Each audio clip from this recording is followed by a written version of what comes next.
ನಮಸ್ಕಾರ ಸ್ನೇಹಿತರೆ, ನಾನು ನಿಮ್ಮ ಮಲ್ಲು ಮುರುಗೋಡ್. 2024ರಲ್ಲಿ ನಡೆದ TET ಪರೀಕ್ಷೆಯ ಸೆಕೆಂಡ್ ಪೇಪರ್ನ ಒಂದು ಕನ್ನಡಕ್ಕೆ ಸಂಬಂಧಪಟ್ಟಂಥ ಪ್ರಶ್ನೆ ಪತ್ರಿಕೆಯನ್ನು ಈ ಒಂದು ಕ್ಲಾಸ್ನಲ್ಲಿ ನೋಡೋಣ. ಹಾಗಾದರೆ 2024ರಲ್ಲಿ TET ಪರೀಕ್ಷೆಯನ್ನು ನಡೆಸಲಾಗಿತ್ತು. ಅದರಲ್ಲಿ ಪೇಪರ್ ಸೆಕೆಂಡ್ಗೆ ಸಂಬಂಧಪಟ್ಟಂತೆ ಕನ್ನಡ ವಿಷಯಕ್ಕೆ ಪಾರ್ಟ್ 1 ಅಂತೇಳಿ ಬರ್ತದೆ. ಕನ್ನಡ ವಿಷಯಕ್ಕೆ ಸಂಬಂಧಪಟ್ಟಂತೆ 30 ಪ್ರಶ್ನೆಗಳನ್ನು ಕೇಳಲಾಗಿರ್ತದೆ. ಆ 30 ಪ್ರಶ್ನೆಗಳು ಯಾವ ರೀತಿಯಾದಂಥ ವಿಧಾನಗಳ ಮೂಲಕ ಬಂದಿವೆ ಮತ್ತು ಪ್ರತಿಯೊಂದು ಪ್ರಶ್ನೆಗೆ ಯಾವುದು ಸರಿಯಾದಂಥ ಉತ್ತರವಾಗಿರ್ತದೆ ಅಂತಕ್ಕಂಥರ ಬಗ್ಗೆ ಈ ಒಂದು ವಿಡಿಯೋದಲ್ಲಿ ನಾವು ನೋಡೋಣ. ಮೊದಲನೇದಾಗಿ ಇಲ್ಲಿ ಪಾರ್ಟ್ 1 ನೋಡ್ಬೋದು ನೀವು. ಭಾಷೆ 1 ಅಂತೇಳಿದೆ. ಕನ್ನಡಕ್ಕೆ ಸಂಬಂಧಪಟ್ಟಂತೆ ಏನು ಕೊಟ್ಟಿದ್ದಾರೆ ಅಂದ್ರೆ, ಈ ಕೆಳಗೆ ಕೊಟ್ಟಿರುವ ಗದ್ಯ ಭಾಗವನ್ನು ಓದಿ ಕೇಳಿರುವ ಪ್ರಶ್ನೆಗೆ 1 ರಿಂದ 8 ಪ್ರಶ್ನೆಗಳಿಗೆ ಏನು ಮಾಡಬೇಕಂದ್ರೆ ಉತ್ತರವನ್ನು ನೀಡಬೇಕಾಗ್ತದೆ. ಅಂದರೆ 8 ಪ್ರಶ್ನೆಗಳು ಪ್ಯಾಸೇಜಿಗೆ ಸಂಬಂಧಪಟ್ಟಂತೆ, ಅದು ಗದ್ಯ ಭಾಗದ ಪ್ಯಾಸೇಜಿಗೆ ಸಂಬಂಧಪಟ್ಟಂತೆ 1 ರಿಂದ 8ರವರೆಗಿನ ಒಂದು ಪ್ರಶ್ನೆಗಳು ಬರ್ತಾವೆ ಅಂತಕ್ಕಂಥದ್ದು. ಮೊದಲನೇದಾಗಿ ನಾವು ಈ ಗದ್ಯ ಭಾಗವನ್ನು ಕರೆಕ್ಟಾಗಿ ಒಮ್ಮೆ ಓದಿಬಿಡೋಣ, ಆಮೇಲೆ ಪ್ರಶ್ನೆಗಳನ್ನು ನೋಡಕ್ಕೆ ಬರ್ತದೆ. ಚಂಪು ಎಂಬುದು ಒಂದು ವಿಶಿಷ್ಟವಾದ ಕಾವ್ಯ ಪ್ರಕಾರ. ಚಂಪುವಿನಲ್ಲಿ ಗದ್ಯ ಪದ್ಯಗಳೆರಡೂ ಬಳಕೆಯಾಗಿರುತ್ತವೆ. ಆದ್ದರಿಂದಲೇ ಇದನ್ನು ಮಿಶ್ರ ಕಾವ್ಯ ಎಂದು ಸಹ ಕರೆಯುವರು. ಅದರಲ್ಲಿ ಅನೇಕ ಬಗೆಯ ಪದ್ಯ ಜಾತಿಗಳು ಬಳಕೆಯಾಗಿರುತ್ತವೆ. ಮುಖ್ಯವಾಗಿ 6 ಪದ್ಯ ಜಾತಿಗಳು ಹೆಚ್ಚಾಗಿ ಬಳಕೆಯಾಗಿದ್ದು ಇದನ್ನು ಖ್ಯಾತ ಕರ್ನಾಟಕಗಳೆಂದು ಕರೆಯುತ್ತಾರೆ. ಅವುಗಳೆಂದರೆ ಚಂಪಕಮಾಲೆ, ಉತ್ಪಲಮಾಲೆ, ಮತ್ತೆ ಭವಿಕ್ರೀಡಿತ, ಶಾರ್ದೂಲವಿಕ್ರೀಡಿತ, ಸೃಗ್ಧರೆ ಮತ್ತು ಮಹಾಸೃಗ್ಧರೆ. ಹೀಗೆ ಸಂಸ್ಕೃತ ವೃತ್ತಗಳು ಇವಲ್ಲದೆ ಚಂಪು ಕಾವ್ಯಗಳಲ್ಲಿ ಕನ್ನಡ ಪದ್ಯ ಜಾತಿಗಳಾದ ತ್ರಿಪದಿ, ಅಕ್ಕರ ಮತ್ತು ರಗಳೆಗಳು ಬಳಕೆಯಾಗಿವೆ. ಕಂದದ ಬಳಕೆಯನ್ನು ವಿಶೇಷವಾಗಿ ಚಂಪು ಕಾವ್ಯಗಳಲ್ಲಿ ನಾವು ಕಾಣಬಹುದು. ಚಂಪುವಿನಲ್ಲಿ ಗದ್ಯವು ಸಾಧಾರಣ ವಿಷಯ ನಿರೂಪಣೆಗೋ ಅಥವಾ ಏನಾದರೂ ವಿವರಣೆ ನೀಡಲು ಬಳಕೆಯಾಗಿರುತ್ತವೆ. ಚಂಪು ಕೃತಿಗಳು ದೀರ್ಘವಾದ ಕಾವ್ಯಗಳೇ ಸರಿ, ವಿಸ್ತಾರವಾದ ಕಥೆಯನ್ನು ಇವು ಒಳಗೊಂಡಿರುತ್ತವೆ.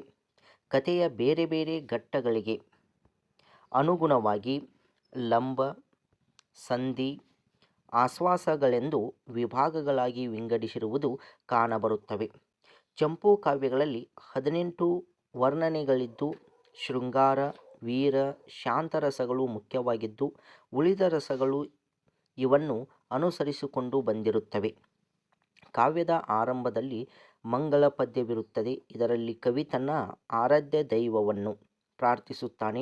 ನಂತರ ಹಿಂದಿನ ಕವಿಗಳು ತನ್ನ ಕಾವ್ಯದ ವೈಶಿಷ್ಟ್ಯ ಹಾಗೂ ವೈಯಕ್ತಿಕ ವಿವರಗಳನ್ನು ಕೊಟ್ಟಿರುತ್ತಾನೆ.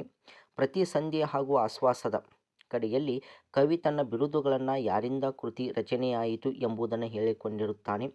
ಕಾವ್ಯದ ಕೊನೆಯಲ್ಲಿ ತನ್ನ ಕಾವ್ಯವನ್ನು ಓದುವುದರಿಂದ ದೊರೆಯುವ ಪ್ರಯೋಜನ ಅಥವಾ ಫಲ ಎಂಬುದನ್ನು ಹೇಳುತ್ತಾನೆ. ಇದಕ್ಕೆ ಫಲಶ್ರುತಿ ಎಂದು ಹೆಸರು.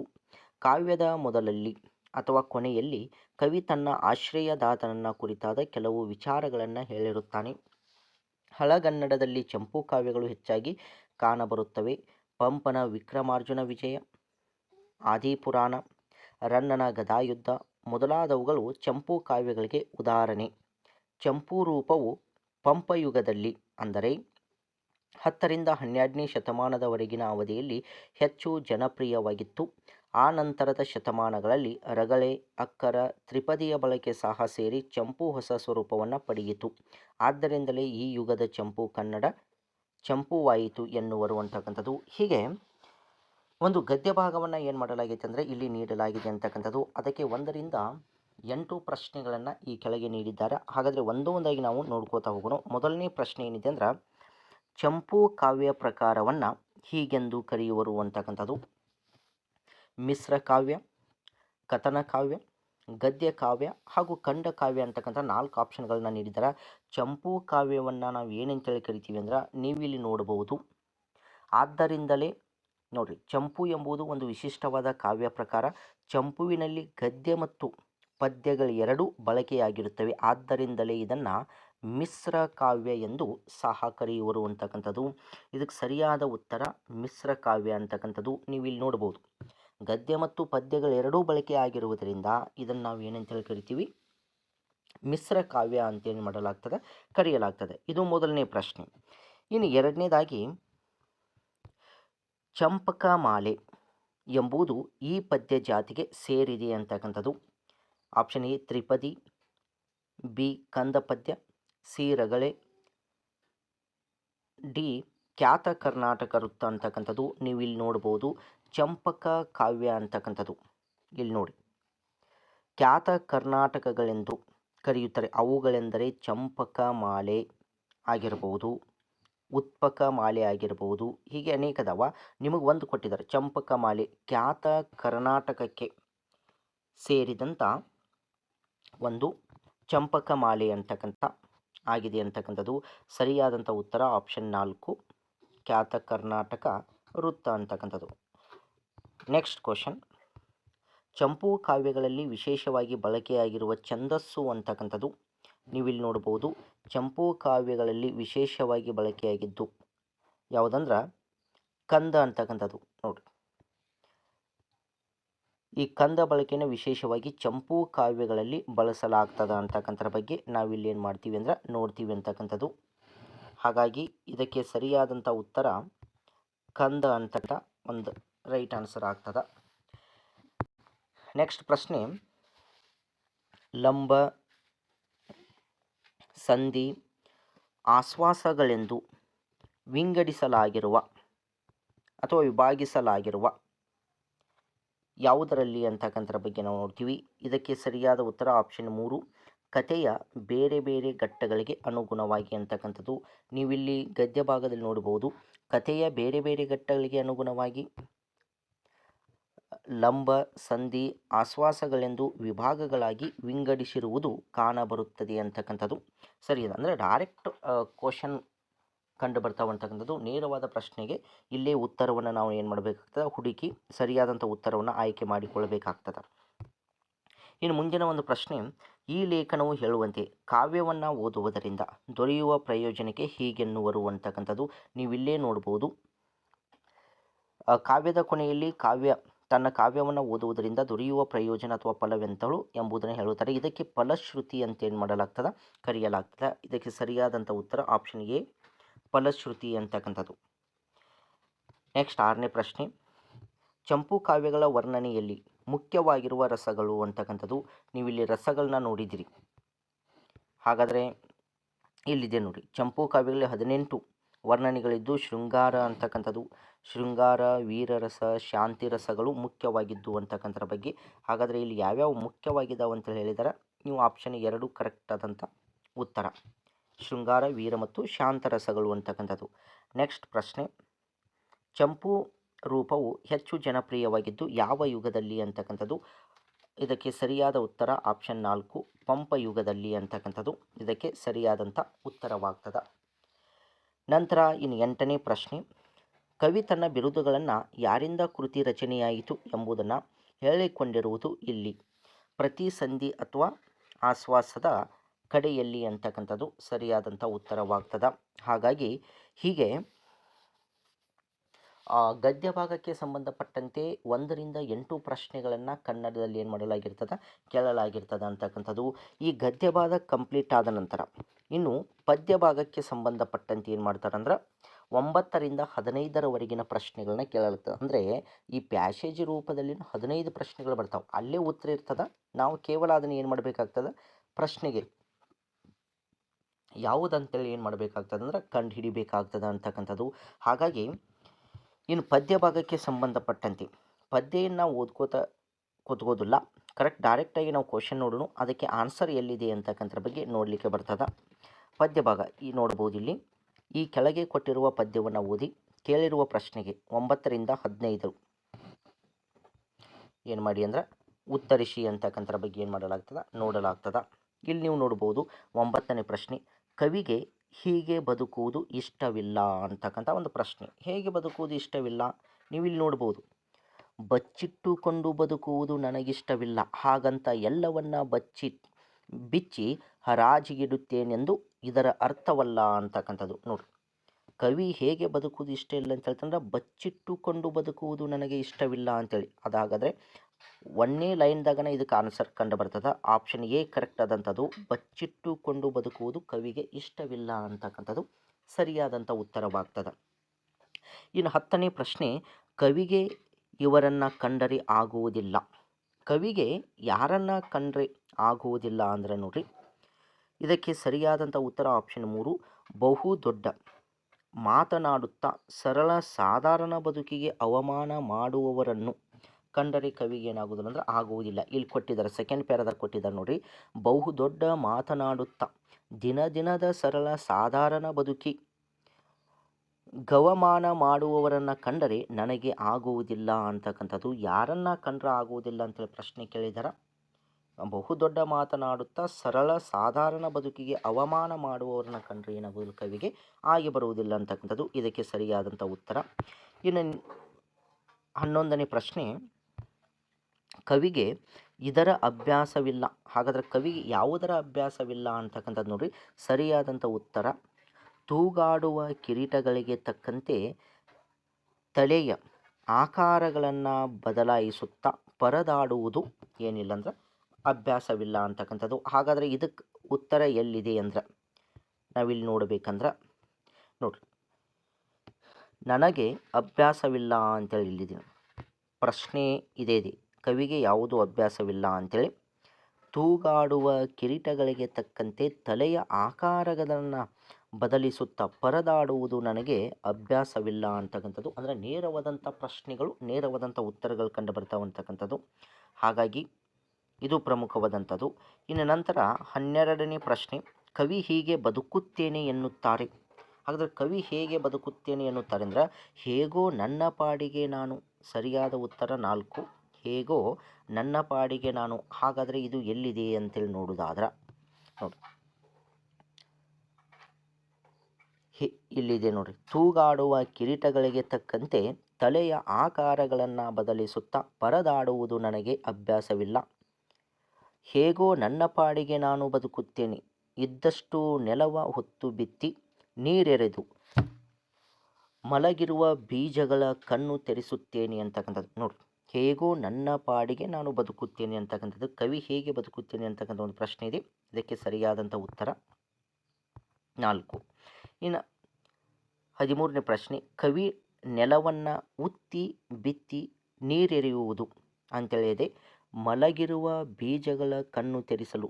ಯಾಕೆ ಆ ರೀತಿಯಾಗಿ ಮಾಡ್ತಾರೆ ಅಂದ್ರೆ ಆಪ್ಷನ್ 2 ಸರಿಯಾದಂಥ ಉತ್ತರ. ಮಲಗಿರುವ ಬೀಜಗಳನ್ನು ಕಣ್ಣು ತೆರೆಸಲು ಕವಿ ನೆಲವನ್ನು ಉತ್ತಿ ಬಿತ್ತಿ ನೀರಿರುವುದನ್ನು ಮಾಡ್ತಾರೆ ಅಂತಕ್ಕಂಥದ್ದು. ಇನ್ನು 14ನೇ ಪ್ರಶ್ನೆ, ಕವಿ ಸಸಿಗಳ ಕುರಿತು ನಂಬಿಕೆಯಿಂದ ಕಾಯುತ್ತಿರುವುದು ಏಕೆಂದರೆ. ಆಪ್ಷನ್ 4, ಒಂದೆರಡಾದರೂ ಬೀಜವಾಗುವಂಥ ಹಣ್ಣು ಬಿಟ್ಟಾವೆಂದು. ನೋಡಿರಿ, ಒಂದೆರಡಾದರೂ ಬೀಜವಾಗುವಂಥ ಹಣ್ಣು ಬಿಟ್ಟಾವೆಂದು ಕವಿ ಸಸಿಗಳ ಕುರಿತು ನಂಬಿಕೆಯಿಂದ ಕಾಯುತ್ತಿರುವುದು.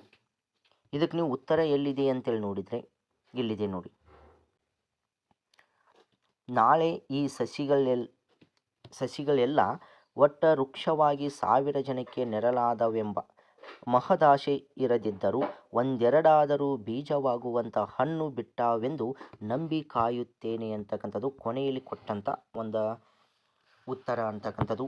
ಇನ್ನು ಕೊನೆಯ ಒಂದು ಪದ್ಯ ಭಾಗದಲ್ಲಿ ಕಂಡು ಬರ್ತಕ್ಕಂಥ ಕೊನೆಯ ಪ್ರಶ್ನೆ ಏನಂದ್ರೆ, ಪರದಾಡುವುದು ಎಂದರೆ ಅಂದರೆ ಬವಣೆ ಪಡುವುದು ಅಂತಕ್ಕಂಥದ್ದು. ಪರದಾಡುವುದು ಎಂದರೆ ಅದಕ್ಕೆ ಸರಿಯಾದಂಥ ಉತ್ತರ ಆಪ್ಷನ್ ಎ, ಬವಣೆ ಪಡುವುದು ಅಂತಕ್ಕಂಥದ್ದು ಸರಿಯಾದಂಥ ಉತ್ತರವಾಗ್ತದೆ. ಈ 15 ಪ್ರಶ್ನೆಗಳೇನಿದಾವಲ್ಲ, 8 ಪ್ರಶ್ನೆಗಳು ಗದ್ಯ ಭಾಗಕ್ಕೆ ಸಂಬಂಧಪಟ್ಟಂತೆ, ಇನ್ನು 7 ಪ್ರಶ್ನೆಗಳು ಪದ್ಯ ಭಾಗಕ್ಕೆ ಸಂಬಂಧಪಟ್ಟಂತೆ, ಒಟ್ಟು 15 ಪ್ರಶ್ನೆಗಳನ್ನು ಪ್ಯಾಸೇಜಿಗೆ ಸಂಬಂಧಪಟ್ಟಂತೆ ಅಂದರೆ ಓದಿಕೊಂಡು ನಾವು ಅಲ್ಲೇ ಉತ್ತರವನ್ನು ಹುಡುಕಿ ಅದಕ್ಕೆ ಉತ್ತರವನ್ನು ಕಂಡುಕೊಳ್ಳಲು ಇರ್ತಕ್ಕಂಥ ಒಂದು ಪ್ರಶ್ನೆಗಳಾಗಿರ್ತಾವೆ.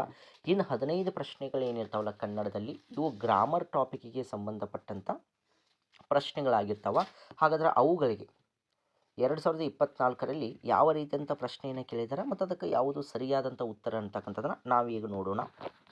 ಹಾಗಾದರೆ 16ನೇ ಪ್ರಶ್ನೆ ನೋಡಿ, ಉತ್ತಮ ಆಲಿಸುವಿಕೆಯ ಲಕ್ಷಣ ಇದಾಗಿದೆ ಅಂತಕ್ಕಂಥದ್ದು. ಆಪ್ಷನ್ ಎ ಮೇಲರಿಮೆ ಅಥವಾ ಕೀಳರಿಮೆಯಿಂದ ಕೇಳುವುದು. ಆಪ್ಷನ್ ಬಿ ಉತ್ತಮ ಭಾಷಾ ಸಾಮರ್ಥ್ಯದೊಂದಿಗೆ ಆಲಿಸುವುದು. ಆಪ್ಷನ್ ಸಿ ಆಲಿಸುವಿಕೆಯಲ್ಲಿ ಹಿಮ್ಮರಳುವಿಕೆ ಇರುವುದು. ಆಪ್ಷನ್ ಡಿ ಹೇಳುವ ವ್ಯಕ್ತಿಯ ಕುರಿತು ಪೂರ್ವಾಗ್ರಹ ಭಾವನೆ ಇರುವುದು. ಇದಕ್ಕೆ ಸರಿಯಾದಂಥ ಉತ್ತರ ಯಾವುದಂದ್ರೆ ಆಪ್ಷನ್ 2 ಸರಿಯಾದಂಥ ಉತ್ತರ ಉತ್ತಮ ಭಾಷಾ ಸಾಮರ್ಥ್ಯದೊಂದಿಗೆ ಆಲಿಸುವುದು ಅಂತಕ್ಕಂಥದ್ದು ಸರಿಯಾದಂಥ ಉತ್ತರವಾಗ್ತದೆ. ಇನ್ನು 17ನೇ ಪ್ರಶ್ನೆ ನೋಡ್ರಿ, ಮುದ್ರಿತ ವಿಷಯವನ್ನು ವೇಗವಾಗಿ ಓದುತ್ತಾ ಅದೇ ವೇಗದಲ್ಲಿ ಅರ್ಥ ಮಾಡಿಕೊಳ್ಳುವ ಓದುಗಾರಿಕೆ ವಿಧಾನವನ್ನು ನಾವು ಏನಂತೇಳಿ ಕರಿತೀವಿ ಅಂತೇಳಿ ಅಂದ್ರೆ ಇದಕ್ಕೆ ಸರಿಯಾದ ಉತ್ತರ ವೇಗವರ್ಧಿತ ಓದು ಅಂತ ಏನು ಮಾಡಲಾಗ್ತದೆ, ಕರೆಯಲಾಗ್ತದೆ. ವೇಗವರ್ಧಿತ ಓದು ಅಂತಕ್ಕಂಥದ್ದು. 18ನೇ ಪ್ರಶ್ನೆ, ಉತ್ತಮ ಕೈ ಬರಹದ ಲಕ್ಷಣ ಯಾವುದು ಅಂತಕ್ಕಂಥದ್ದು. ಆಪ್ಷನ್ ಎ ಸರಿಯಾದಂಥ ಉತ್ತರ ಕಾಗುಣಿತದ ಕ್ರಮಬದ್ಧತೆ ಇರಬೇಕಾಗ್ತದೆ. ಕಾಗುಣಿತದ ಕ್ರಮಬದ್ಧತೆ.